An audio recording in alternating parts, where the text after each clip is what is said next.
پردہ نشین اسلامی خواتین،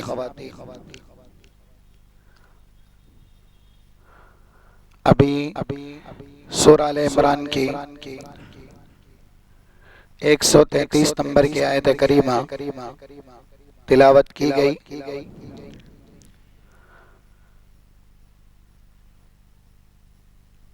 قرآن اور حدیث کی روشنی میں آج کی اس ماہانہ دینی اصلاحی محفل میں حالات کی مناسبت سے جس موضوع پر گفتگو کرنی ہے وہ ہے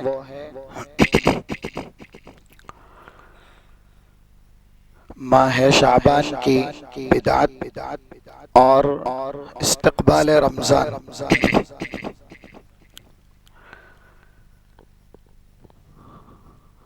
وقت کی تنگ دامنی کے پیش نظر ابتدا میں کچھ باتیں جو موضوع کا دوسرا حصہ ہے استقبال رمضان، اس کے تعلق سے بیان کر دی جائے تاکہ ہم اور آپ کے لیے ایک بڑا سنہرا موقع جو اللہ کی طرف سے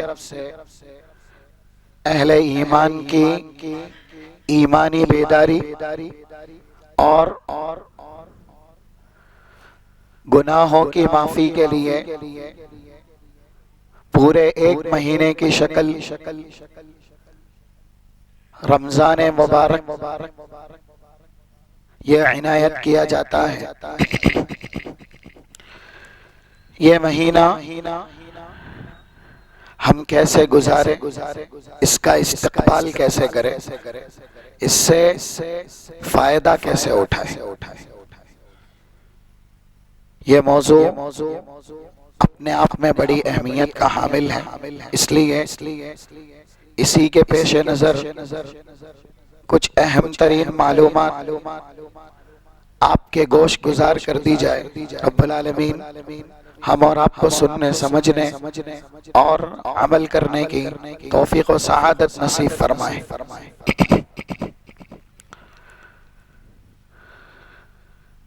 قرآن کریم میں دنیاوی تجارت کے ساتھ ساتھ ایک دوسری تجارت کا بھی اللہ نے تذکرہ کیا ہے، اور ہم اور آپ دنیا کے کچھ ضوابط اچھی طرح جانتے ہیں۔ تجارت کا بھی ایک موسم ہوتا ہے، اور اس موسم میں جب تجارت عروج پہ ہوتی ہے تو جو تاجر طبقہ ہے وہ اپنا پورا وقت، پوری کاوش، پوری کوشش، پورے لگن کے ساتھ تجارت کے فوائد حاصل کرنے کے لیے مصروف اور منہمک ہو جاتے ہیں، یہاں تک کہ کھانا بھی ترک کرتے ہیں، اہل و عیال سے ملنا بھی ترک کرتے ہیں۔ کیوں؟ ذہن میں ایک خدشہ اور اندیشہ یہ رہتا ہے یہ موسم بغیر فائدے کے گزر گیا تو پھر جو گولڈن چانس ہے وہ مس ہو جائے گا۔ اور تجارت آدمی کرتا ہی ہے منافع کی نیت سے، جس کے اندر نفع ہو اور فائدہ ہو۔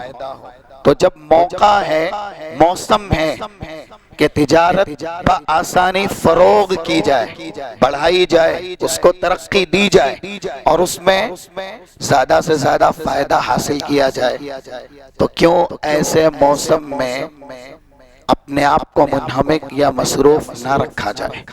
تو یہ دنیاوی تجارت ہے، اور یہ ہم اچھی طرح جانتے ہیں، جڑے ہوئے ہیں۔ ایک دوسری تجارت جو اللہ نے ہمیں سکھائی، اور اسی تجارت کے لیے ہم دنیا میں پیدا کیے گئے، دنیاوی تجارت اگرچہ ہم کرتے ہیں یا اس سے جڑتے ہیں، لیکن ہماری پیدائش کا وہ مقصد نہیں ہے کہ ہم دنیا کی تجارت سے جڑیں۔ ضرورت کے پیش نظر وہ تجارت ہم کرتے ہیں، لیکن جو دوسری تجارت ہے آخرت کی تجارت، اس تجارت کے لیے تو ہم پیدا ہی کیے گئے ہیں، اس لیے اس کا موسم اگر ہم کو میسر ہو جائے تو پھر اس موسم میں کتنی شد و پد کے ساتھ، لگن اور شوق کے ساتھ، قد و کاوش کے ساتھ، محنت اور مشقت کے ساتھ ہمیں وہ تجارت کرنی چاہیے، اور اس کے جو بھی فوائد ہیں دوزخ سے بچنے کی شکل میں اور جنت میں جانے کی شکل میں، وہ زیادہ سے زیادہ حاصل کرنا چاہیے۔ قرآن کریم میں ایک جگہ اللہ ارشاد فرماتا ہے، 29 نمبر کا ٹکڑا سورہ فاطر کا، ان الذین یتلون کتاب اللہ وَأَقَامُوا الصَّلَاةَ وَأَنفَقُوا مِمَّا رَزَقْنَاهُمْ سِرًّا وَعَلَانِيَةً يَرْجُونَ تِجَارَةً لَن تَبُورَ لِيُوَفِّيَهُمْ أُجُورَهُمْ وَيَزِيدَهُمْ مِنْ فَضْلِهِ۔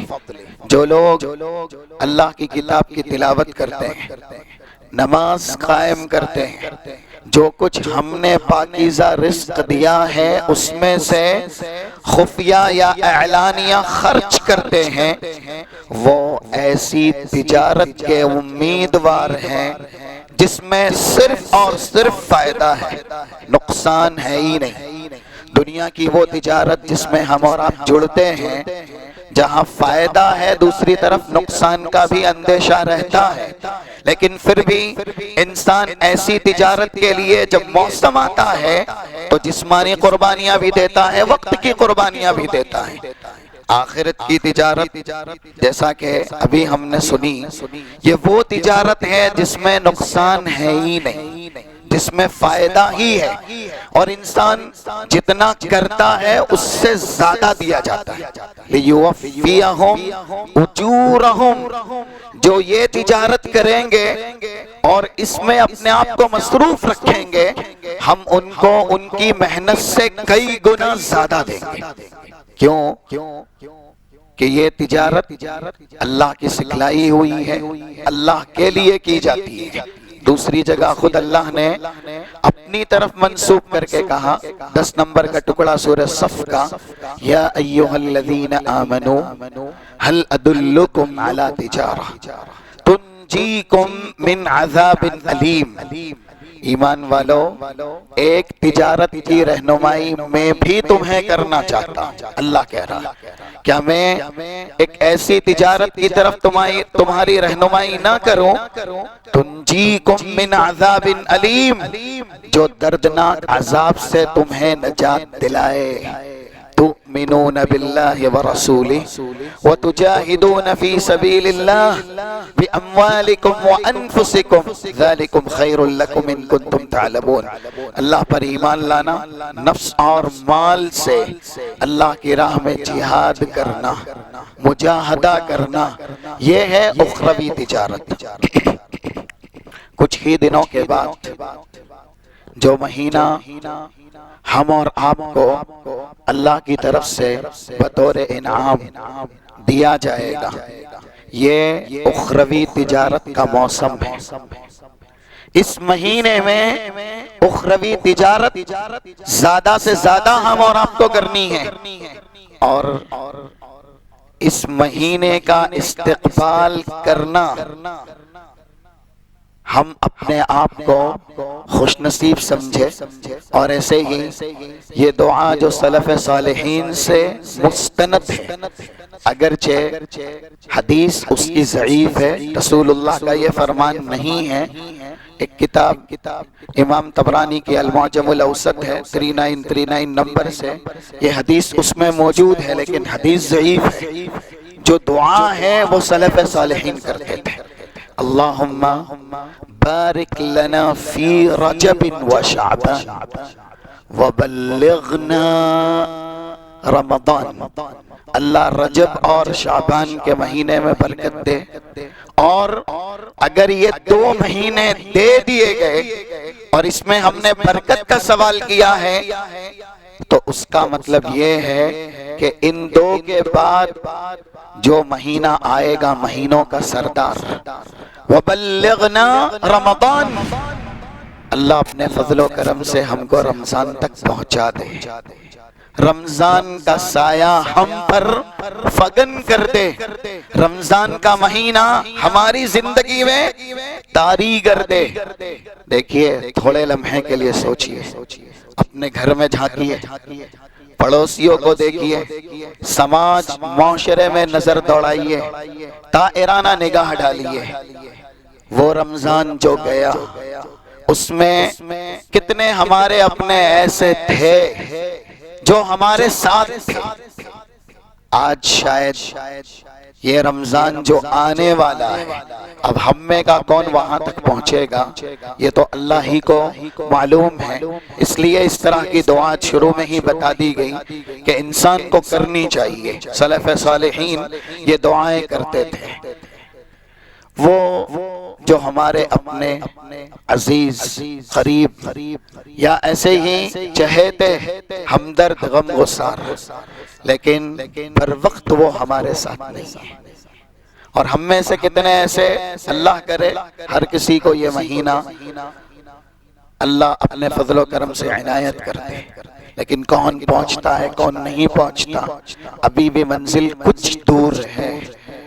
تو استقبال رمضان سے پہلے اپنا ذہن اس لیے مستعد اور تیار کیجئے کہ یہ سال میں ایک موقع ہے، یہ نہ ہر دن ہے، نہ ہر مہینہ ہے، نہ 5 مہینے میں ایک مہینہ ہے، یہ 12 مہینے میں ایک اللہ کی طرف سے دیا گیا تحفہ ہے۔ اب انسان کے لمحوں کا پتہ نہیں، اس کے دنوں کا پتہ نہیں، تو پھر سال کا انتظار کہ یہ سال گزر گیا، آئندہ سال کس کو میسر ہوگا، اس رمضان کے بعد دوسرا رمضان ہم اور آپ میں سے کس کی زندگی میں ہے، یہ تو صرف علام الغیوب جانتا ہے، اللہ جانتا ہے۔ اور اللہ کے بندو، یہ بات ہم بار بار کہتے ہیں، یہ استقبال رمضان کا مقدمہ ہے کہ ہم رمضان کے قیمتی لمحات کو اخروی تجارت کے لیے کس طریقے سے استعمال کریں، اس کی ایک سوچ ہے۔ اگر یہ سوچ ذہنوں میں بیٹھ گئی نا تو ہم ہمارے مقصد میں کامیاب کر دیے جائیں گے، اور زندگی کے ہر لمحات ہماری منزل جو جنت ہے اس کی طرف ہی ہماری رہنمائی کریں گے۔ سوچ یہ ہے کہ ہم کبھی بھی اپنی موت سے غافل نہ رہیں۔ یہ زندگی چند روزہ ہے، یہ زندگی بہت مختصر ہے، بھلے سے 60 سال 70 سال کی ہو، لیکن کلام مجید نے صرف اس کو نام کیا دیا ہے؟ 38 آیت کا ٹکڑا سورہ توبہ کا، اَرَضِيتُمْ بِالْحَيَاةِ الدُّنْيَا مِنَ الْآخِرَةِ فَمَا مَتَاعُ الْحَيَاةِ الدُّنْيَا فِي الْآخِرَةِ إِلَّا قَلِيلٌ۔ کیا یہ لوگ دنیاوی زندگی سے خوش ہو گئے؟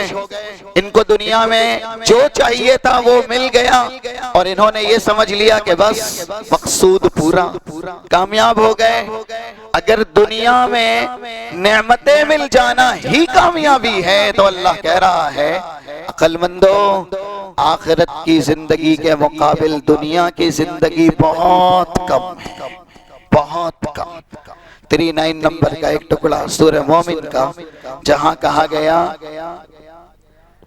وَإِنَّ الْآخِرَةَ هِيَ دَارُ الْقَرَارِ قُلْ مَتَاعُ الدُّنْيَا قَلِيلٌ۔ دنیاوی زندگی بہت تھوڑی ہے، یا ایسے ہی دنیاوی زندگی ایک مختصر سا سامان ہے، حقیقت میں آخرت ہی ہمیشہ کا جائے قرار ہے، ہمیشہ کی زندگی ہے۔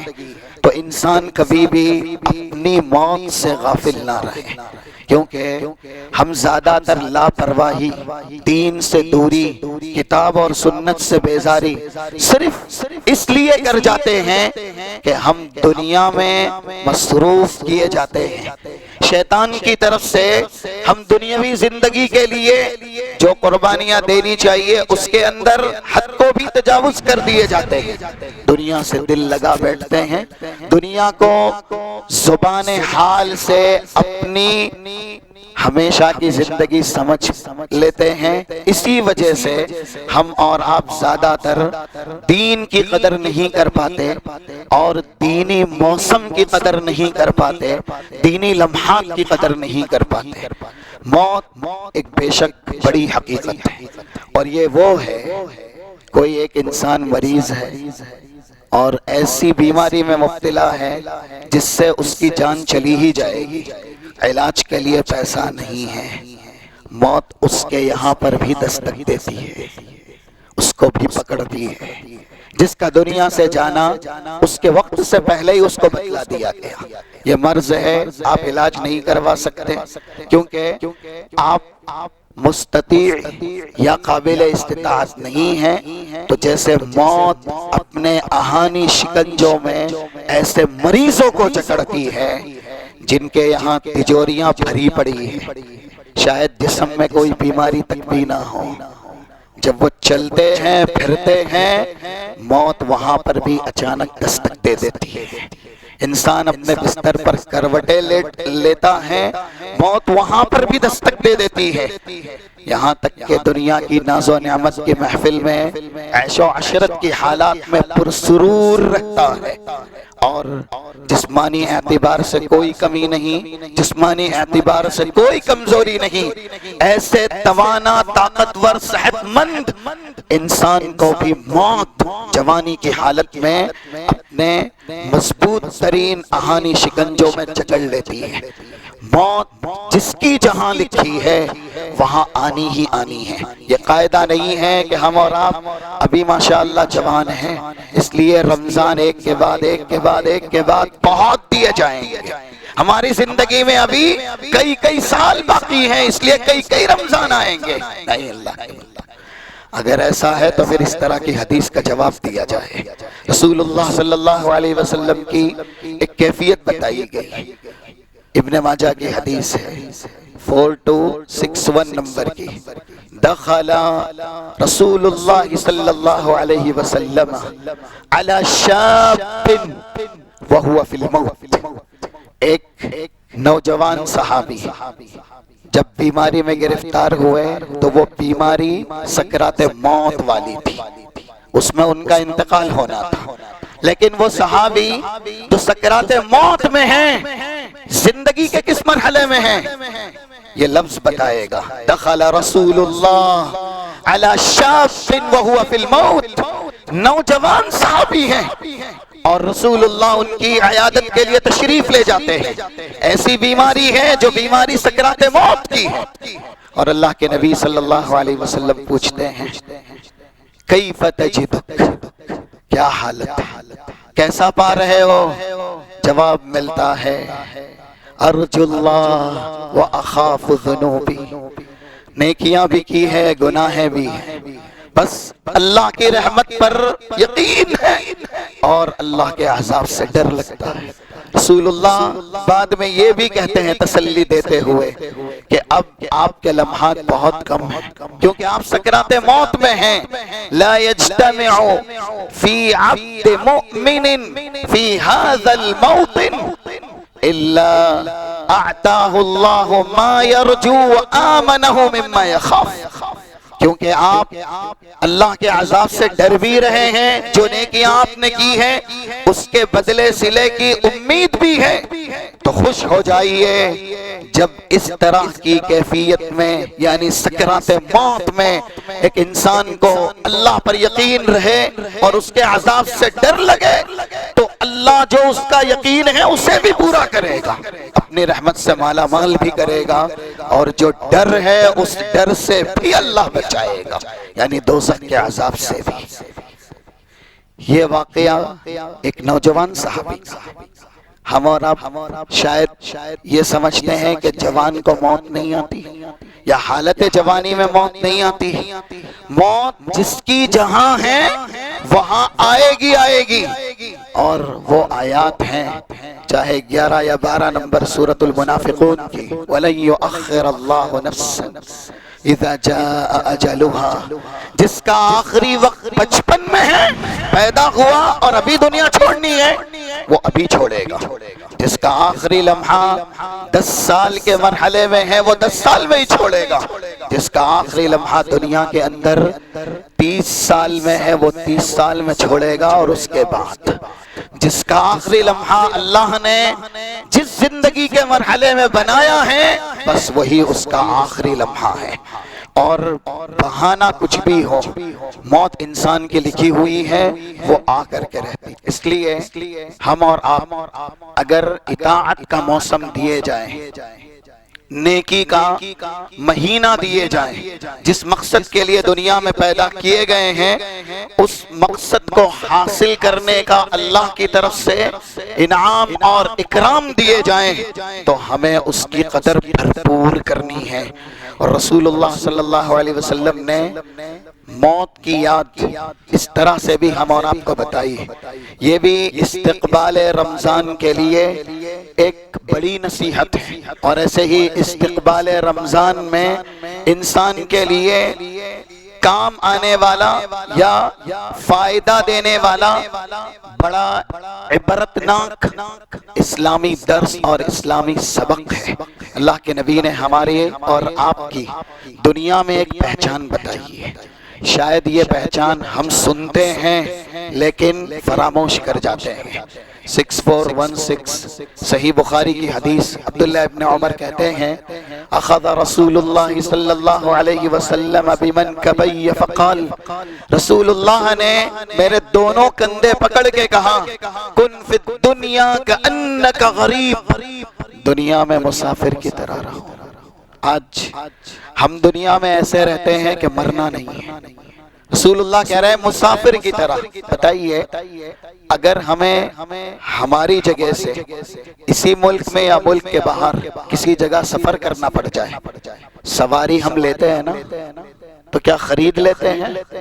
حالت سفر میں کار سے چلنا ہوا، جانا ہوا، کرائے کی کار، کرائے کی گاڑی لیتے ہیں نا، یا پھر ہوٹلوں میں اسٹے کرتے ہیں، چاہے 5 سٹار ہو یا اس سے بڑھ کر کے ہو، تو وہاں وہ ہوٹل خریدتے ہیں، وہ روم خریدتے ہیں، یا پھر یہ سوچتے ہیں 1 روز 2 روز 3 روز، کیونکہ مسافر ہیں اسے چھوڑنا ہے. ہم دنیا میں سفر کرتے ہیں، ہر ایک کرتا ہے. اسی لیے دنیاوی عادات یا دنیاوی طرز زندگی انسان کو اللہ نے ایسی سکھائی ہے تاکہ وہ اخروی زندگی کے لیے دنیاوی زندگی کے طرز سے عبرتیں حاصل کرے. دنیا کا سفر آخرت کی سفر کی تعلیم ہے. ہم دنیا میں مسافر ہوتے ہیں تو جو سامان سفر ضروری ہے اس کا التزام کرتے ہیں. دوائیاں جس کے بغیر صحت تندرستی برقرار نہیں رہ سکتی، یہ دوائیاں ہم لازماً اکٹھا کرتے ہیں.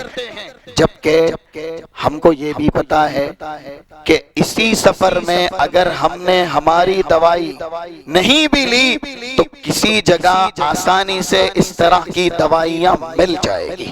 دنیا کا سفر مختصر ہوتا ہے، چند روزہ ہوتا ہے، اور دنیا میں سارے وسائل موجود ہیں جو دوران سفر انسان کو چاہیے. اگر وہ اپنی منزل سے نکل بھی گیا اور سفر میں آ بھی گیا تب بھی اس کی چھوٹی ضرورت پوری ہو سکتی ہے جو اس نے گھر میں چھوڑی ہے. یہ دنیا کا سفر ہے. ہم معمولی سا سفر کرتے ہیں اور اس کے التزامات اہتمامات بہت کرتے ہیں، بڑی منصوبہ بندی کرتے ہیں. آخرت یہ ہماری منزل ہے. یہ پوری دنیا کی زندگی 60-70 سالہ یہ ہمارا سفر ہے. ہم اس زندگی میں آخرت کے مسافر ہیں، منزل ہماری جنت ہے. کیا ہم اس دنیا کے اندر مسافر کی طرح دنیاوی زندگی گزارتے ہیں؟ جیسے دنیا میں سفر کرتے ہیں تو سفر کی زندگی ہماری کیسی ہوتی ہے؟ ایک یا دو روزہ جو زندگی ہے، ہم دنیا میں آخرت کے مسافر ہیں۔ کیا ہم نے آخرت کی خاطر دنیا چھوڑی؟ ہم نے آخرت کی خاطر دنیا کی قربانیاں دی؟ آخرت کی خاطر کبھی وقت آیا کہ دنیا کو پیروں تلے رون دینا پڑا، ہم نے روندا؟ اگر ہم اور آپ دنیا نہیں چھوڑ سکتے، دین چھوڑ دیتے، آخرت چھوڑ دیتے، کتنی بار ہوتا ہے آدمی بازاروں میں کانوں سے آواز ٹکراتی ہے، پہلے دنیا کا کام، یہ لینا ہے وہ لینا ہے۔ گھر میں مہمان آیا، مہمان نماز پڑھنے کے لیے نکل جاتا ہے، میزبان نہیں جاتا۔ مہمان جا رہا ہے، میزبان نہیں جائے گا۔ یہ ہے ہمارا دین سے رشتہ، یہ ہے ہماری آخرت کی تیاری۔ ہم نے دنیا کی خاطر ہمیشہ آخرت کو جوتوں کی نوک پہ رکھا، پائے تحقیر سے روتا۔ اگر ہماری زندگی ایسی ہی ہے نا اللہ کے بندو، اللہ معاف کرے، اللہ معاف کرے، قبر کے وہ حالات جو ہم بار بار سنتے ہیں نا، یہ سفر کبھی نہ کبھی ختم ہوگا۔ اور یہ بھی سن لیجئے 6419 صحیح بخاری کتاب الرقاق کا ریفرنس ہے، ابو ہریرہ اس حدیث کے راوی ہیں، لقد اعذر اللہ الی امرئ قد اخرہ 60 یا اجلہ 60 سنہ، اس آدمی کا کل میدان محشر میں اللہ عذر قبول نہ کرے گا جسے اللہ نے دنیا میں 60 سال کی زندگی دے دی۔ لقد اعذر اللہ الی امرئ قد اخرہ 60 سنہ، دنیا کے اندر اگر اسے 60 سالہ زندگی دی اور کل وہ اللہ سے عذر بیان کرے کہ میں نیکیاں کر کے نہیں آیا، ذخیرہ اندوزی کر کے نہیں آیا، مجھے معاف کر دیا جائے، اللہ ایسے انسان کا عذر قبول نہ کرے گا۔ کتنے سال کے ہم ہوئے، حالت کیا ہے پتہ ہے؟ بہت افسوس ہوتا ہے، کتنے بزرگ نمازی ہیں، یہ تنقید نہیں ہے، اللہ کی قسم 60 سال کراس ہو گئے، 65 70 سال کو پہنچ گئے، ابھی تک صحیح طریقے سے نماز پڑھنا نہیں آتی۔ 2535 سلسلہ صحیحہ کی حدیث، رسول اللہ کا ارشاد گرامی، ان الرجل لیصلی 60 سنہ وما تقبل له صلاته، ایک انسان 60 سال نماز پڑھتا ہے لیکن اللہ اس کی نماز قبول نہیں کرتا۔ کیوں بھائی؟ یتم الرکوع ولا یتم السجود ویتم السجود ولا یتم الرکوع، اس کا رکوع ٹھیک ہوتا ہے لیکن سجدہ ٹھیک نہیں ہوتا، سجدہ ٹھیک ہوتا ہے، رکوع ٹھیک نہیں ہوتا۔ کتنے ایسے ہیں 60 سال زندگی دے دیے گئے اور دین سے دوری اتنی ہے، دنیا سے الفت و محبت اتنی ہے کہ ابھی تک وہ نماز صحیح طریقے سے پڑھنا نہیں سیکھ سکے۔ افسوس ہے، افسوس۔ اگر دنیا میں ہماری اور آپ کی اس قدر الفت ہے، محبت ہے یا مصروفیت ہے، اور جس زندگی کو بنانے کے لیے یہ مختصر سی زندگی ہم دیے گئے ہیں، اس زندگی کے لیے ہم نے کچھ ہی نہیں سیکھا، تو پھر بہت افسوس ہے۔ یہ حدیث بھی سنتے رہیں تاکہ ہم جو بھی وقت ملے وہ آخرت کے لیے استعمال کریں۔ رسول اللہ صلی اللہ علیہ وسلم نے مسافر کی حیثیت ہماری بتائی اور ساتھ ساتھ کہا 2333 یعنی 2333، جامع ترمذی ابواب الزہد کا ریفرنس ہے۔ صحابی کو رسول اللہ نے نصیحت کی، ساتھ ساتھ کہا اعد نفسک من اصحاب القبور، دنیا میں جیتے رہو، زندہ رہو، چلتے پھرتے رہو، لیکن موت کا خمار اتنا ہونا چاہیے کہ تم اپنے آپ کو زندوں میں نہیں مردوں میں شامل کرو۔ رسول اللہ کی یہ نصیحت، یہاں زندگی بہت جی لی گئی اور اب بس انسان جسمانی حیثیت سے بھی جانتا ہے کہ زیادہ نہیں جیوں گا، پھر بھی اس کی یہ دیرینہ خواہش ہے کہ میں اور جیا جاؤں اور مجھے زندگی ملے اور جیتا جاؤں، جبکہ رسول اللہ نے کہا تم دنیا میں اپنے آپ کا شمار کن میں کرو؟ مردوں میں کرو۔ اگرچہ دنیا میں چل رہے ہو، پھر رہے ہو، موت کو اتنا زیادہ یاد کرو کیونکہ جب انسان موت کو یاد کرتا ہے تو پھر یہ موت کی یاد اسے کیا دیتی ہے؟ 1571 1572 یہ ابن ماجہ کا ریفرنس، رسول اللہ کا ارشاد گرامی، عود المریض واتبعوا الجنائز وزوروا القبور فإنها تذکرکم الآخرہ۔ جاؤ مریضوں کو دیکھو، ہاسپٹلوں میں یا ایسے ہی جو بھی مستشفیات ہیں وہاں جاؤ، گھروں میں مریض ہیں ان کو دیکھو، اور انہیں دیکھ کر کے یہ سمجھو ایک نہ ایک دن جیسے یہ ہیں دنیا سے جائیں گے، ہمیں بھی جانا ہے، اور جنازوں میں شرکت کرو۔ آج سگے والد والدہ کے جنازوں میں بھی بہت سے اہل اسلام ہیں، مصروف ہیں، یہاں ہیں وہاں ہیں، وہ شریک نہیں ہو سکتے۔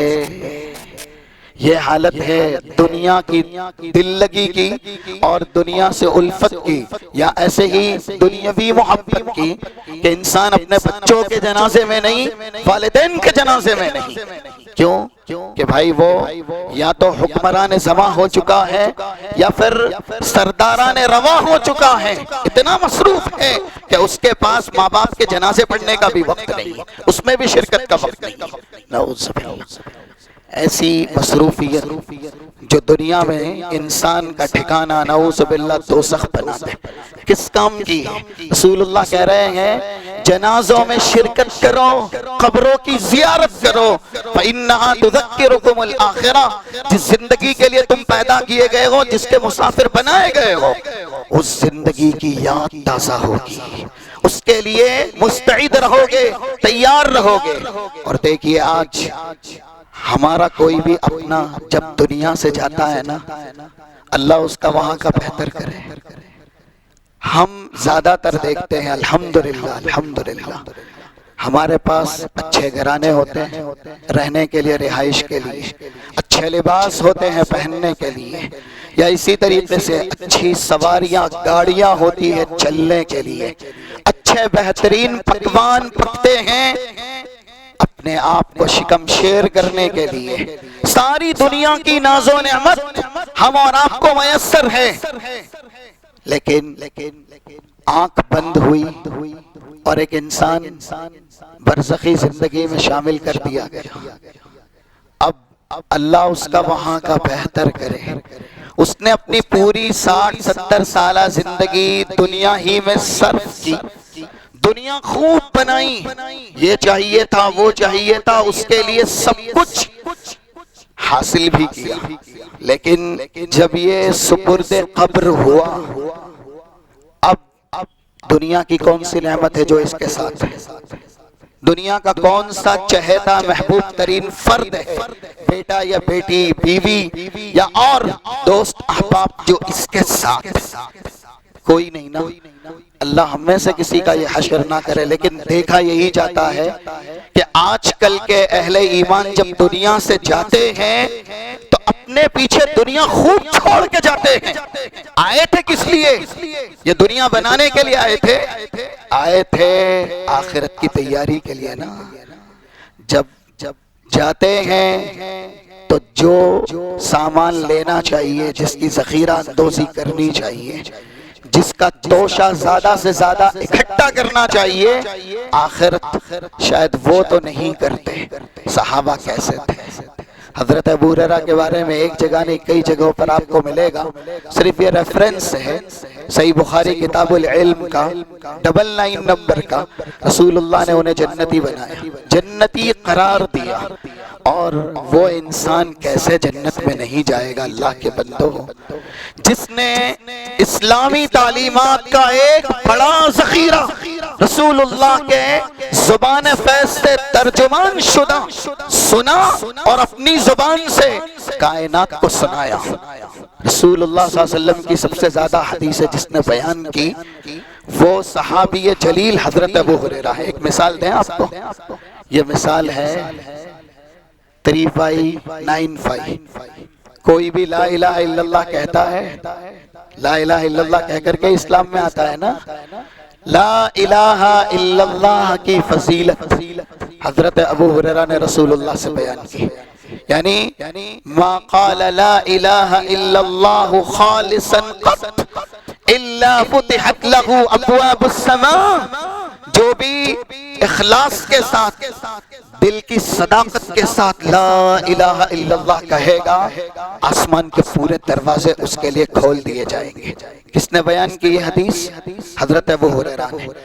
جب تک دنیا رہے گی اس کلمے کے کہنے والے کہتے رہیں گے، اور یہ صرف اسلام میں داخل ہوتے وقت یہ لا الہ الا اللہ نہیں کہنا بھائی، یہ 3162 جو ترغیب و ترغیب کی حدیث ہے، لا الہ الا اللہ کہنا سب سے بڑی نیکی ہے۔ رسول اللہ کا ارشاد گرامی ہے، آپ نے کہا افضل الحسنات قول لا الہ الا اللہ، سب سے بہترین نیکی لا الہ الا اللہ کا ذکر ہے۔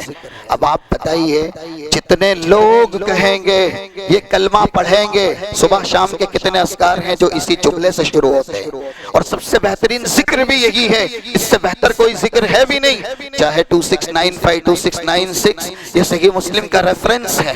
اللہ کے نبی صلی اللہ علیہ وسلم نے کہا 100 بار یہ پڑھ لے تو اس سے بہتر کوئی نہیں جو یہ ذکر پڑھتا ہے۔ یہ حضرت ابو ہریرہ نے بیان کیا۔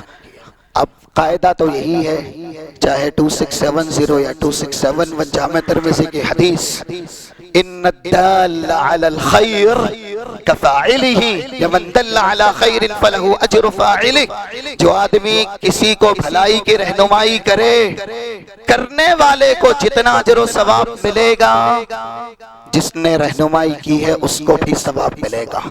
دنیا میں جتنے لوگ قیامت تک آتے رہیں گے، یہ کلمہ پڑھتے رہیں گے، اس کی فضیلت سے بہرور ہوتے رہیں گے، ان سب کا اجر و ثواب ان سمیت جس نے یہ حدیث کائنات کے انسانوں کے سامنے بیان کی، ان کو سمجھائی، ان کو بھی ملے گا۔ نام ہے حضرت ابو ہریرہ۔ جنتی ہونے میں تو کوئی شک نہیں، کیونکہ صحابی ہیں، اور اس کے بعد علمی مکانت ہے، علمی مقام اور علمی رتبہ ہے۔ ایک عالم باعمل بہت زیادہ اللہ سے قریب ہوتا ہے، اور اس کے جنت میں جانے کا کوئی شک ہی نہیں، کیونکہ وہ جس کی تجارت کرتا ہے نا، عالم اپنا علم دین لوگوں کے بیچ بانٹتا ہے یا لوگوں کو سکھاتا ہے، یہی تو علم دین جنت کا راستہ ہے۔ اس راستے پہ ہی تو چل کے جنت ملتی ہے۔ 2699 صحیح مسلم، من سلک طریقا یلتمس فیہ علما سہل اللہ بہ طریقا الی الجنہ، جو اس راستے پہ چلا اللہ کا دین حاصل کرنے کے لیے، وہی راستہ جنت کا ہے، یہیں سے جا کے ہی جنت ملے گی۔ تو حضرت ابو ہریرہ نے اس راستے کو اپنی زندگی کا مشغلہ بنایا تھا، یہی تو ان کی تجارت تھی، یہی تو ان کا پیشہ تھا۔ حدیث رسول سنتے، حدیث رسول حفظ کرتے، حدیث رسول لوگوں کو پہنچاتے تھے۔ لیکن پھر بھی ایک حدیث، ایک واقعہ جو انہی کے تعلق سے ہے، اگرچہ سند میں کچھ کلام ہے لیکن بطور نصیحت یہ بیان کیا جا سکتا ہے، اور تاریخ دمشق ابن عساکر کی کتاب ہے، 67383 صفحہ نمبر۔ جب آخری مرض میں، جس مرض میں انہیں بھی لگا کہ دنیا چھوڑنی ہے، فَبَكَى أَبُو هُرَيْرَةَ فِي مَرَضِهِ الَّذِي مَاتَ، جس مرض میں وہ دنیا چھوڑ کر کے گئے، اس مرض میں گرفتار ہوئے تو روئے۔ لوگوں نے کہا لِمَ تَبْكِي، کیوں رو رہے ہیں؟ ہم کتنے گنہگار اللہ کے بندے، گناہ کی چادر اوڑے ہوئے ہیں، یہ گناہ کا بوجھ ہے۔ رمضان آ رہا ہے نا، اس کا استقبال انسان نیکیوں کی طرف دوڑ کے کرے نا، نیکیوں کی طرف بھاگ کے کرے۔ یہ استقبال رمضان کا ایک طریقہ ہے، فَاسْتَبِقُوا الْخَيْرَاتِ سَارِعُوا إِلَىٰ مَغْفِرَةٍ مِّن رَّبِّكُمْ وَجَنَّةٍ، دوڑ لگائیں نیکیوں کی طرف، دوڑ لگائیں اللہ کی مغفرت کی طرف، جنت کی طرف۔ لیکن ایک سوال ہے، کتنا ہی بڑا دوڑنے کا ماہر جو بہت ریس میں بھی حصہ لیتا ہو اور تیز رفتار دوڑتا ہو، اگر آپ اس کی جسم کی جسامت سے زیادہ وزن اس کے سر پر رکھ دیں گے اور اس کو کہیں گے کہ اب اتنی ہی تیز رفتار سے دوڑ، تو دوڑے گا۔ ایک انسان دوڑنے میں ماہر ہے لیکن اپنے جسم کا وزن اٹھا کے وہ دوڑ سک رہا ہے۔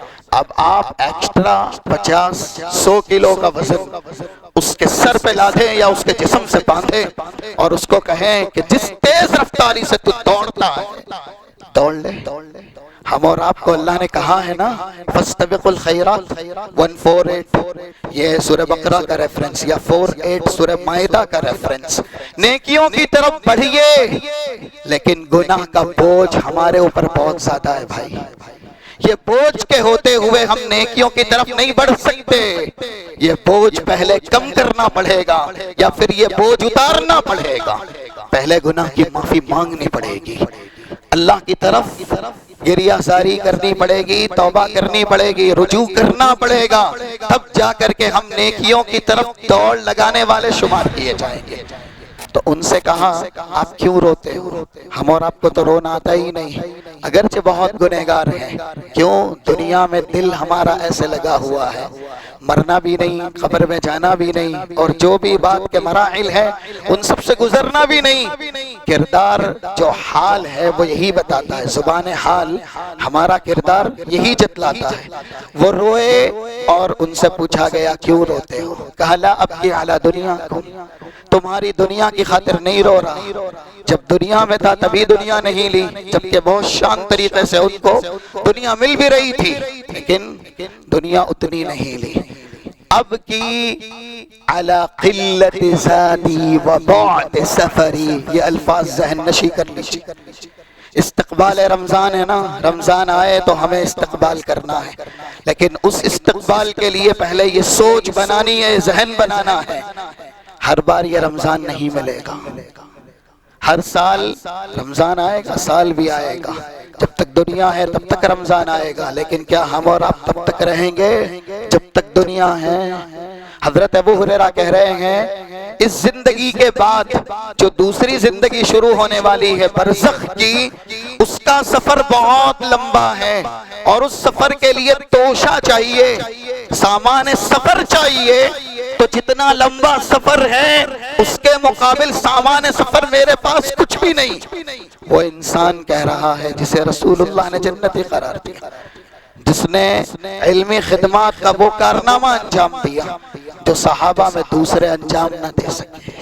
وہ خود کہہ رہے ہیں میرا سفر آخرت کا بڑا طویل ہے، اور میرے پاس جو سفر کا توشہ ہونا چاہیے وہ بہت کم ہے، اور مجھے نہیں پتا کہ دنیا کی رخصتی کے بعد میرا حشر کیا ہونا ہے۔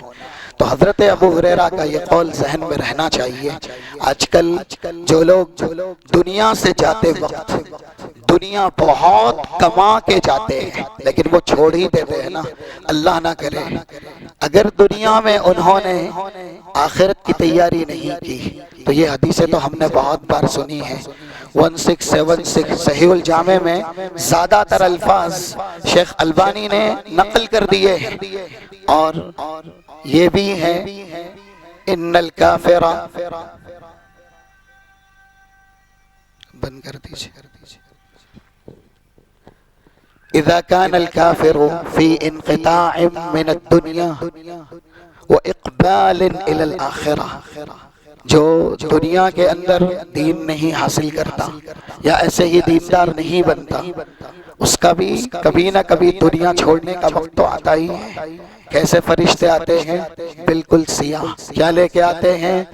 جہنم کا بدبودار ٹاٹ، یہ ہے اس کا کفن، اور ایسے ہی پھر اس کے ساتھ جو ہوتا ہے سوالوں کے جواب میں وہ یہی کہتا ہے میں دنیا میں گیم کھیلنے والا، کرکٹ کھیلنے والا، یا ایسے ہی زیادہ تر موبائل پر ہی انگلیاں چلانے والا، رات بھر بے حیائی کرنے والا، نعوذ باللہ۔ آج کتنے ایسے ہیں جو گیم کھیلنا نہیں ترک کر سکتے، صرف یہ قربانی، جبکہ اگر ہم اسلاف کی قربانیاں دیکھیں، دینداروں کی قربانیاں دیکھیں نا، خواتین ہی کی بات لے لیں، خاتون کے اندر یہ عادت زیادہ ہے گیم کھیلنا، اور اس کے بعد یہ ریوارڈ ہے، یہ حاصل کرنا، چاہے اس کی خاطر نمازیں چلی جائے، اس کی خاطر اپنا بچوں کا کسی کا بھی نقصان ہو جائے، وہ چیز نہیں چھوٹ سکتی۔ اور دوسری طرف ایک خاتون کے مثال یہ واقعات ہم نے سنے ہیں، مسند احمد کے ہیں 2821، جو فرعون کی بیوی کی خادمہ تھی، کنگھی کرنے والی یا ان کی خدمت کرنے والی، جب اس نے کہا زبان سے بسم اللہ، ہاتھ سے کنگا گرا، اٹھانے کے لیے اللہ کا نام لیا، اور سب کو پتا چل گیا کہ یہ فرعون کو رب نہیں مانتی، اللہ کو رب مانتی۔ اس کے بعد کیا حشر ہوا؟ فرعون نے پوچھا رب نہیں مانتی ہو؟ کہا نہیں، تمہارا میرا رب اللہ ہے۔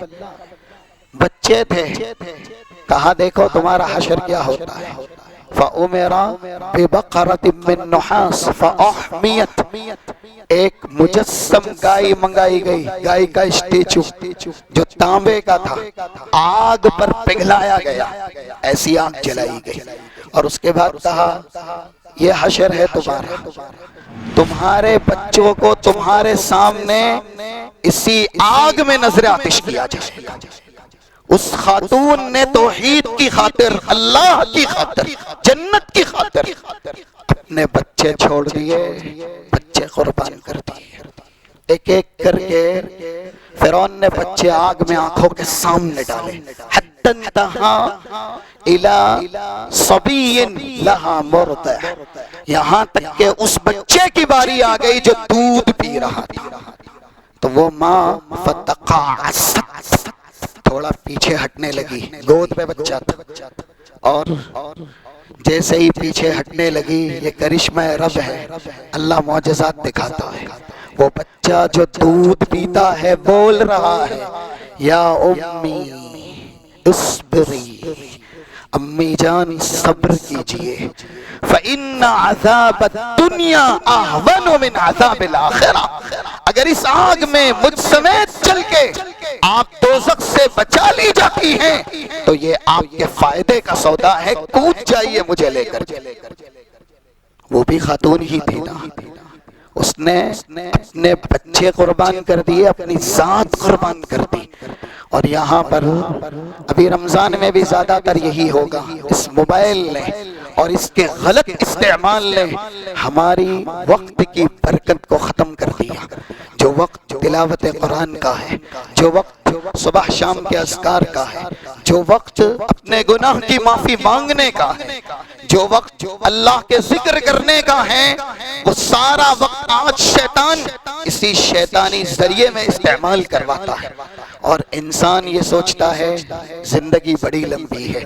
تو دیکھ لیجئے اگر قبر کے حوالے ہوا اور انسان اس دنیا سے کچھ لے کے نہ گیا، زیادہ تر ہم یہی دیکھتے ہیں دنیا زیادہ حاصل کی جاتی ہے، لیکن اس کے بعد اللہ سب کا بہتر کرے، اچھا کرے، لیکن اگر دنیا میں دنیا ہی بناتا رہا، دین نہ لے کے گیا ساتھ، تو پھر اوپر سے بھی آواز آئے گی ان کذب عبدی فافرشوا له بابا من النار یا فراشا من النار البسوا له لباسا من النار وافتحوا له بابا من النار، دوزخ کی کھڑکی کھولیے، دوزخی لباس پہنائیے، دوزخی بچھونا بچھائیے، قبر کو اتنا تنگ سے تنگ کر دیجئے ادھر کی فصلی ادھر اس طرف ہو جائے، اور پھر اسی وقت ایک قبیح الوجہ، قبیح الثیاب، منتن الروح، منتن الریح،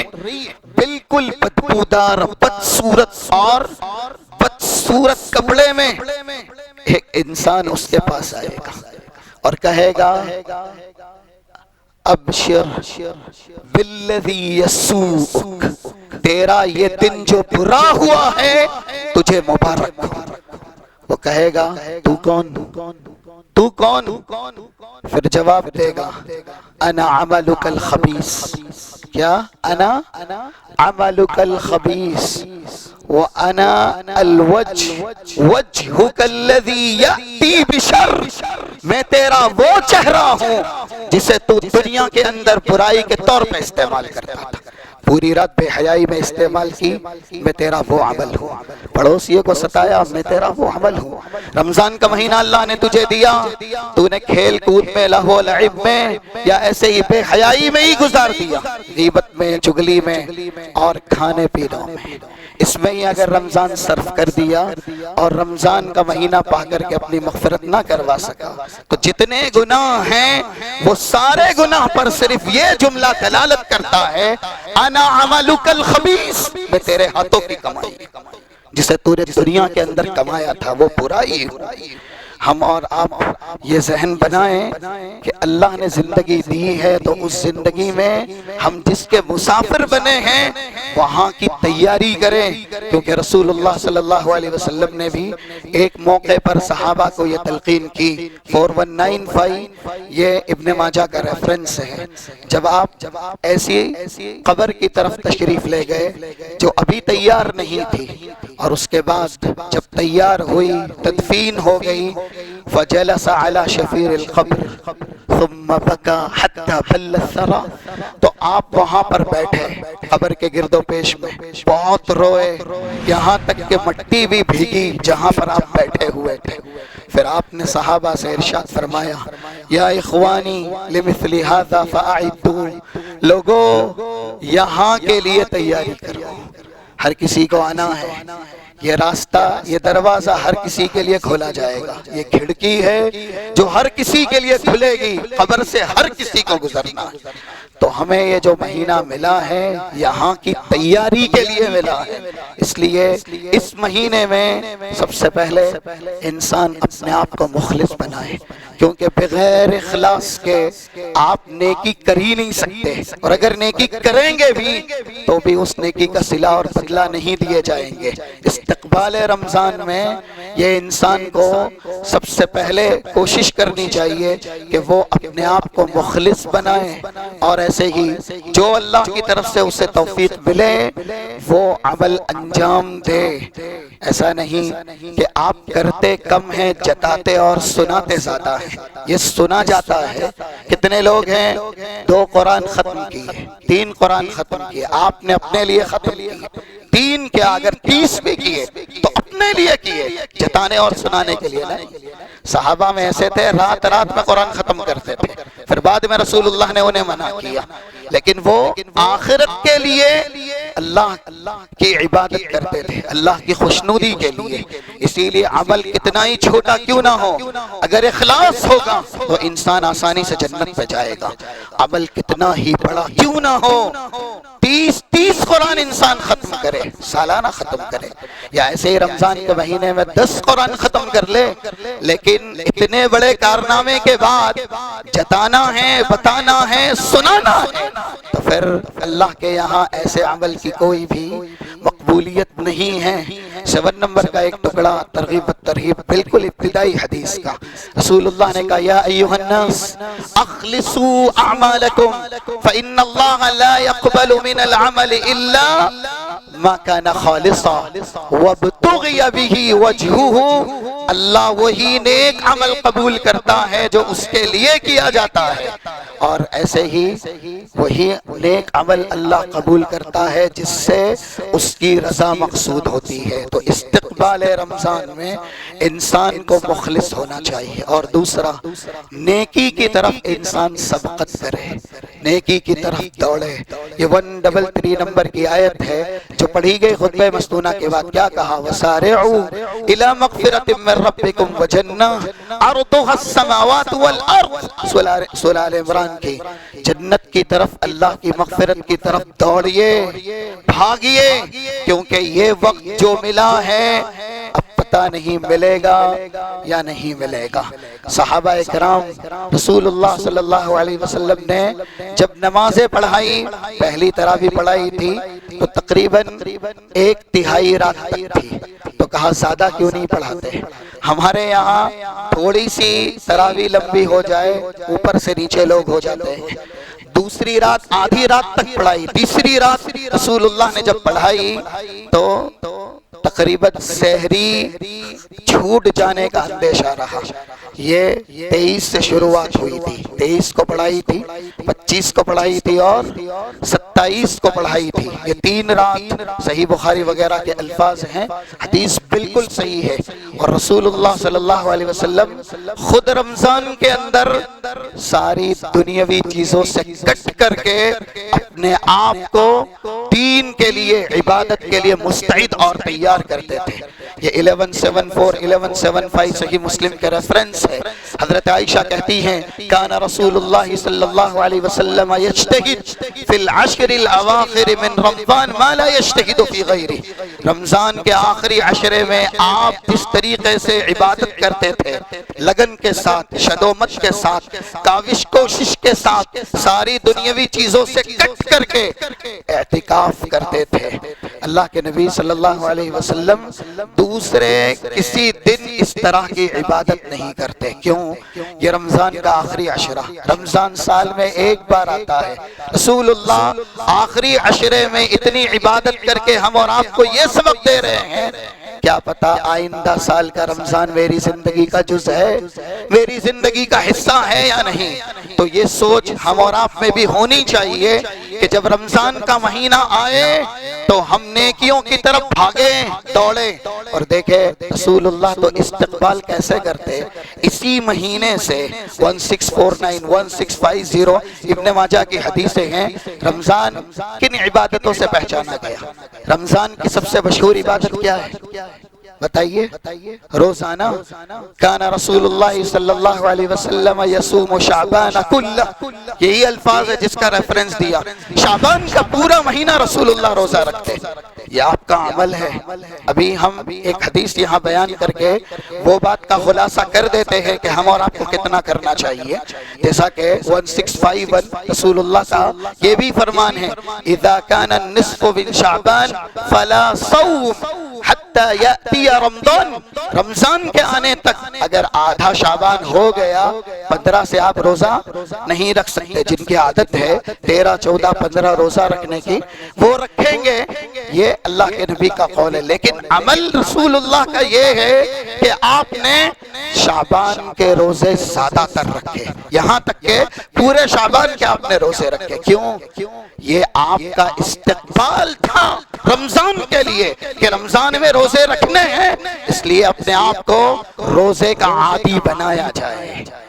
آج کل ہمارے یہاں کیونکہ ہم صرف اپنے جسم کی خدمت کرتے ہیں نا، یہ جسم کو بھوک لگتی ہے تو اچھے کھانے کھلاتے ہیں، پیاس لگتی ہے تو اچھا مشروب پلاتے ہیں، اس لیے ذہن بھی یہی بنا رہتا ہے۔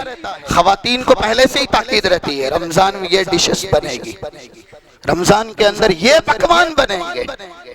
اگر ہمارا رمضان صرف دنیاوی موج مستی کا ہی ہے، کھانے پینے کی لذت کا ہی ہے، تو پھر ہم نے صرف ہمارے جسم کی خدمت کی، روح کو تو کچھ کھلایا ہی نہیں۔ رمضان روح کی غذا ہے، روح کی غذا۔ اس لیے اپنی روح کو اس رمضان کے اندر سیراب بھی کیجئے، شکم شیر بھی کیجئے، کھلائیے اللہ کا ذکر کر کے، اس روح کی غذا فراہم کیجئے، روزے رکھ کے، قیام اللیل کر کے، صدقات اور خیرات کر کے جتنی بھلائیاں ہم کر سکتے ہیں ان ساری بھلائیوں میں پیش قدمی کر کے اپنی روح کی غذا کا انتظام کرے۔ نہ کہ بازار میں جانا ہے، یہ ہوٹل میں جانا ہے، گھروں میں یہ لا کے رکھنا ہے، تو پھر سحری ایسی، افطاری ایسی۔ اگر ہم بھی اسی کھانے میں رہیں گے، گھر کی خواتین کو بھی اسی طرح کے پکوان بنانے میں رکھیں گے، تو پھر کیا ہم نے قو انفسکم و اہلیکم نارا اس کو سمجھا اور اس کا مصداق اپنے آپ کو بنایا۔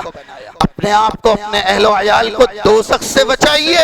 یہ کھانے کھا کے، کھانے کھلا کے ہم دوزخ سے بچیں گے؟ رمضان اس لیے نہیں ہے۔ اس لیے خواتین کا بھی کردار دیکھیں۔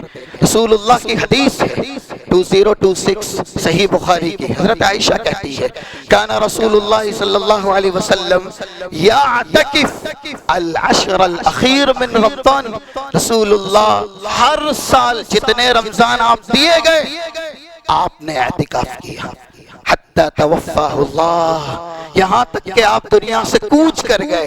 پھر اس کے بعد ثم اعتکف ازواجہ من بعدہ، آپ کے بعد آپ کی سنت کو کس نے زندہ رکھا؟ ازواج مطہرات نے، امہات المومنین نے بھی رسول اللہ کے ساتھ بھی اعتکاف کیا، رسول اللہ کے بعد بھی اعتکاف کیا۔ ہم رسول اللہ کے ماننے والے ہیں نا، تو ہمیں استقبال رمضان جو دنیا کے پکوان ہیں اس سے لذت حاصل کر کے خواتین کو اس پر آمادہ کر کے استقبال رمضان کرنا ہے، یا پھر رسول اللہ نے جیسے استقبال رمضان کیا ہے؟ اسی لیے یہ الفاظ بھی ہیں 1174 جو صحیح مسلم میں، اذا دخل العشر الاخیر من رمضان، جیسے ہی آخری عشرہ آ جاتا شدمی ذرا، رسول اللہ کمر بستہ ہو جاتے عبادت کرنے کے لیے، ایقظ اہلا، اہل و عیال کو بھی جگاتے کمر بستہ کرتے۔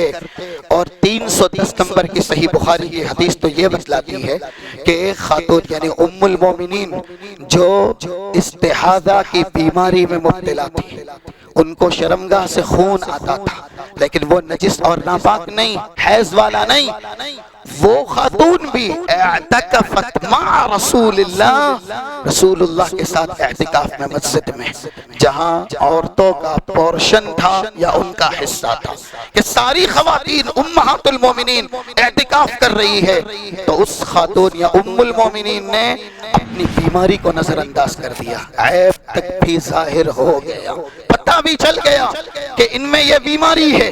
حضرت عائشہ نے کہا وضعن الطست تحتہا، بسا اوقات وہ نماز پڑھتی تھی ہمیں نیچے ٹھال رکھنا پڑتا، اتنا خون گرتا، لیکن ان سب کے باوجود اللہ کے لیے اعتکاف کیا، رمضان میں عبادت کی۔ تو یہ مہینہ کھانے پینے کا نہیں، یہ مہینہ موج مستی کا نہیں، یہ مہینہ موبائل استعمال کرنے کا نہیں ہے، یہ مہینہ اللہ کی عبادت کا۔ اسی لیے جو کرشمے اس مہینے میں ہوتے ہیں وہ کسی اور مہینے میں نہیں ہوتے۔ 682 نمبر کی حدیث ہے، رسول اللہ کہتے ہیں اذا کان اول لیلۃ من شہر رمضان، جامع ترمذی کی، ابھی پہلی رات شروع ہوتی ہے، چاند نظر ہی آتا ہے، اللہ کیا کرتا ہے؟ صفدت الشیاطین ومردت الجن، جتنے بڑے بڑے شیاطین ہوتے ہیں ان سب کو پابند سلاسل کر دیتا ہے، قید میں ڈال دیتا ہے۔ یہ الگ بات ہے کہ ان کا رتبہ نعوذ باللہ یا ایسے ہی ان کا مقام ہم لے لیں، ہم شیطان بن جائے اور اپنے آپ کو گمراہ کرنا شروع کر دیں۔ دیکھتے ہیں کتنے لوگ یہ شاپنگ کرنی وہ شاپنگ کرنی ہے تو قیام اللیل ترک، بازاروں میں ان کا رمضان گزر جاتا ہے۔ اگر شیطان کو اللہ نے بند کیا جہنم سے بچنے کے لیے اور ایسے ہی جنت میں جانے کے لیے، اور ہم اس موقع پر نعوذ باللہ دوزخ والے کام کریں، تجارت کرے تو دن میں روزہ رکھ کے جھوٹ بولے، یا ایسے ہی ہم روزے سے ہیں کسی کے ساتھ بحث و مباحثہ کرے تو گالی گلوچ کرے، غیبت کرے، چگلیاں کرے، گھر میں بیٹھ کر کے مائیں بہنیں ایک دوسرے کی برائی کرے یا کسی کی برائیاں کرے۔ اگر شیاطین پابند سلاسل ہے، جہنم کے پورے دروازے بند ہے، جنت کے پورے دروازے کھول دیے گئے ہیں، اس سے بڑھ کر کے کیا احسان چاہیے، کیا کرم چاہیے؟ جو ارحم الراحمین کا رحم ہے، اس سے بڑھ کے کیا ہوگا؟ اس نے ہم کو جنت میں جانے کے لیے ہر اعتبار سے موقع دیا، لیکن اگر ہم جنت کی راہ پہ چلنا نہ چاہیں، ہم ہی جنت میں جانا نہ چاہیں نعوذ باللہ، تو پھر ہم سے زیادہ بدنصیب کون ہے؟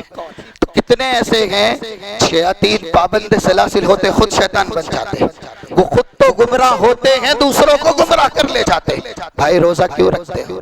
نام یہ بیماری وہ بیماری، یہ ہو رہا وہ ہو رہا، آسانی سے آج کل رمضان میں روزے کے موقع پر، روزے کے وقت میں کتنے نوجوان دیکھے جاتے ہیں جو چائے پیتے نظر آتے ہیں، ناشتہ کرتے ہوئے نظر آتے ہیں، صحت مند ہے، تندرست ہے، توانا ہے، بس نہیں رکھنا روزہ۔ کیا ہے روزہ نہیں رکھنا؟ یہ عیب ہی نہیں سمجھا جاتا، اس لیے اللہ نے احسان کیا۔ اور دوسری بات، فرشتے کو بھی اتارا، وَيُنَادِي مُنَادٍ مِّنَ السَّمَاءِ، ندا دینے والا ندا دیتا ہے، یا باغی الخیر اقبل۔ یہ کبھی نہیں ہوتا کہ جنت کے پورے دروازے ہر آن ہر لمحے کے لیے پورے مہینے کھولے جائیں، جہنم کے پورے دروازے ہر آن ہر لمحے کے لیے بند کیے جائیں، بڑے بڑے شیاطین پابند سلاسل کیے جائیں۔ یہ صرف رمضان کی خصوصیت۔ اور اس کے بعد جتنی تعداد اللہ اللہ جہنم سے رمضان کے مہینے میں لوگوں کو آزاد کرتا ہے یا جہنم سے آزادی دیتا ہے، اتنی بڑی تعداد کسی اور مہینے میں نہیں۔ ایک اور لفظ ہے اس طرح کی حدیثوں میں جو 55 صحیح الجامع کے اندر ہے، فیہ لیلۃ خیر من الف شہر۔ ایک بات سنیے، ایک رات کا ثواب رمضان کے اندر جو لیلۃ القدر کا ہے کتنا ہے بھائی؟ 834 منتھ، 83 سال 4 مہینے ایک انسان لگاتار اللہ کی عبادت کرے، اس کو جو اجر و ثواب ملنا ہے لیلۃ القدر ایک رات کا اجر و ثواب اتنا ہے۔ کسی کو اگر 83 سال نماز پڑھنی ہو نا تو اس کا 90 سال کا ہونا تو کم سے کم طے ہے، 90 سال کا تو ہونا ہی پڑے گا نا۔ 83 7 یہ 90 7 سال میں تو انسان نماز سیکھتا ہے، اور نماز کی تلقین کرنے کا یہ حکم ہے 945 ابو داؤد کا ریفرنس۔ تو کس نے 90 سال کی عمر دیکھی بھائی؟ استقبال رمضان، نیکی کی طرف بڑھنا، نیکی کی طرف دوڑ لگانا، ایک رات کی عبادت 83 سال 4 مہینے کے برابر۔ اور یہ بھی کہہ دیا گیا من حرم خیرہ، حرم الخیر، اس رات کی بھلائی سے جو محروم کر دیا گیا وہ محروم کر دیا گیا پوری بھلائیوں سے۔ آج کل وہی رات ہمارے ہوٹلوں میں بھی گزرتی ہے، یا ایسے ہی اچھے پکوان کھانوں میں بھی گزرتی ہے، یا دوست احباب کے ساتھ چیمی گوئیاں کرنے میں بھی، روڈوں پر گشت لگانے میں بھی گزرتی ہے، اللہ کی عبادت کرنے میں نہیں۔ جبکہ اس ایک رات کا اجر و ثواب 83 سال سے زائد عبادت تک کا ہے۔ اور یہ بھی ہے کہ جو محروم ہوا اس سے بڑا محروم کوئی نہیں۔ اسی طریقے سے استقبال رمضان اگر ہمیں کرنا ہے تو ہمارے اوقات کو منظم کرنا ہوگا، کون سے وقت میں کیا کام کرنا ہے، کیونکہ ہمارے گھر میں فنکشن ہو یا ایسے ہی کوئی مہمان آئے تب ہم انتظامات زیادہ کرتے ہیں، اوقات اس کو منظم کرتے ہیں۔ رمضان جیسے ہی سایہ فگن ہو، ہم رمضان کا مہینہ دیے جائے تو ہمیں ہمارے اوقات کو منظم کرنا ہوگا، کون سے وقت میں کون سی عبادت کرنی ہے۔ اور جن عبادتوں سے یہ رمضان پہچانا گیا ہے وہ عبادت لازماً کرنی ہے، قیام اللیل ہے، روزہ ہے، بغیر وقت کی تنظیم کے انسان جب تک شیڈیول نہیں بنائے گا وہ رمضان کے جو فوائد ہیں، ثمرات ہیں، اس سے اپنے آپ کو بہرور نہیں کر سکے گا۔ اسی طریقے سے رمضان کا مہینہ ہم اور آپ کو دیا جاتا ہے تاکہ جو عبادتیں ہم نے رمضان میں کی ہیں ان عبادتوں پر استقامت برتی جائے اور ان عبادتوں پر ہمیشگی کی جائے۔ تو رب العالمین سے زیادہ اس مہینے میں دعا کی جائے، اور ایسے ہی اس مہینے میں اللہ سے استقامت کا سوال کیا جائے۔ یہ کچھ طریقے تھے جو آپ کے سامنے بیان کیے گئے کہ ایک انسان رمضان کا استقبال کیسے کرے۔ سب سے پہلے ہمیں یہ خاکہ اپنے ذہن نشی کرنا ہوگا کہ ہم آخرت کے مسافر ہیں۔ دنیا میں جو بھی زندگی ہم دیے گئے ہیں آخرت کی تیاری کے لیے۔ اگر ہم دنیا کی زندگی دنیا ہی میں لگائیں گے اور دنیا سے رخصتی کے وقت ہمارے پاس آخرت کا کوئی ذخیرہ نہ ہو تو ہم سے بڑا ناکام، نامراد، محروم کوئی نہیں۔ یہ خاکہ ذہن نشی رکھنا ہے، اور ایسے ہی یہ بات بھی ذہن کے زاویے میں محفوظ کرنی ہے، ہم میں کی ہر ایک کی اللہ نے عمر محدود کی ہے، موت متعین کر رکھی ہے۔ یہ قاعدہ نہیں ہے کہ والد محترم پہلے آئے ہیں وہی پہلے جائیں گے، بڑا بھائی پہلے آیا ہے وہی پہلے جائے گا، اماں پہلے آئی ہے وہی پہلے جائے گی، نہیں۔ جس کی زندگی کا آخری لمحہ جب تک ہے وہ تب تک ہے۔ بڑے بڑے جوان آج کل یہی ہو رہا ہے۔ 5899 یہ صحیح الجامع کا ریفرنس، وَأَن يَظْهَرَ مَوْتُ الْفَجْعَةِ، سگریٹ کی لعنت ہے، گٹکا ہے، تمباکو ہے، منشیات ہے، ان سب کے ارتکاب کا نتیجہ دیکھیے پتا چلے گا۔ تقریباً 70% سے زائد کینسر کے مریض 30-40 کے بیچ، نوجوان ہیں، کیونکہ اس لت کے اور اس زہریلی بیماری کے وہ شکار ہیں۔ ایک منٹ ہوتی نہیں کہ ایک سگریٹ کے بعد دوسری، یا ایسے ہی جو بھی زہریلے یہ غذائیں ہیں یہ بار بار غذا کے طور پہ کھاتے رہتے ہیں، کھانے کے طور پہ کھاتے رہتے ہیں، تو نوجوان ہی دنیا سے زیادہ رخصت ہو رہے ہیں۔ کینسر کے مریض بھی زیادہ تر نوجوان ہی ہیں، ہارٹ اٹیک کے شکار بھی زیادہ تر نوجوان ہی ہیں، جس میں مرد بھی ہے خاتون بھی ہے۔ تو یہ قاعدہ نہیں ہے کہ جوانی ہے ابھی تو بہت وقت باقی ہے، اتنے رمضان ہیں، یہ رمضان اگر ایسے ہی گزر گیا تو آئندہ بھی مل جائے گا، نعوذ باللہ، یہ ذہن میں رکھنا ہے۔ اور پھر انسان اپنے گناہ کی معافی مانگے، کیونکہ یہ بوجھ جب تک ہلکا نہیں ہوگا، ہمیں دوڑ لگانی ہے نیکیوں کی طرف، ہمیں دوڑ لگانی ہے بھلائیوں کی طرف۔ بوجھ کے ہوتے ہوئے ہم صحیح طریقے سے دوڑ نہیں لگا سکتے، اس لیے استقبال رمضان میں یہ بہت ضروری ہے کہ انسان اپنے گناہوں کی معافی مانگے، اللہ سے یہ دعا کرے اگر رجب اور شعبان کا مہینہ ملا ہے تو اللہ رمضان کے مہینے تک پہنچا۔ اور رمضان کی جو مخصوص ترین عبادت ہے، روزہ ہے، قیام اللیل ہے، انفاق فی سبیل اللہ ہے، ان میں زیادہ سے زیادہ ایک انسان پیش قدمی کرے، فاستبقوا الخیرات، اس کی طرف سبقت کرے، اس کی طرف بھاگے۔ اور جیسا کہ ابھی یہ اخیر میں ہم نے سنا کہ رمضان کے اندر ہمیں، کیونکہ بعد میں بھی زندگی ہے، جو اعمال کی ہم توفیق دیے جائیں اس اعمال پر استقامت کا ہم سوال کریں، کیونکہ یہ خصوصیت ہے رمضان کی، جس لمحہ ہم اور آپ دعا کریں گے اللہ ہماری دعا ضرور قبول کرے گا۔ 1001 الترغیب والترہیب کی یہ حدیث رسول اللہ کا ارشاد گرامی، ان لکل مسلم دعوت مستجابت فی یوم ولیلۃ من رمضان، رمضان کی رات یا رمضان کا دن ہو، کسی بھی مسلمان کی دعا کی گئی ہے تو رب العالمین اس کی دعا ضرور قبول کرے گا۔ اور ایسے ہی ساری عبادتوں کا محور و مرکز یا اس کی اساس یا اس کی بنیاد انسان کی اخلاص پر ہے، اس کا مخلص ہونا یہ اشد ہے، ضروری ہے۔ تو ہم اپنے اخلاص کی طرف توجہ دیں، اپنے آپ کو مخلص بنائیں، روح کی غذا کا سامان اس رمضان کے اندر زیادہ سے زیادہ اکٹھا کریں، جو کہ عبادت ہے۔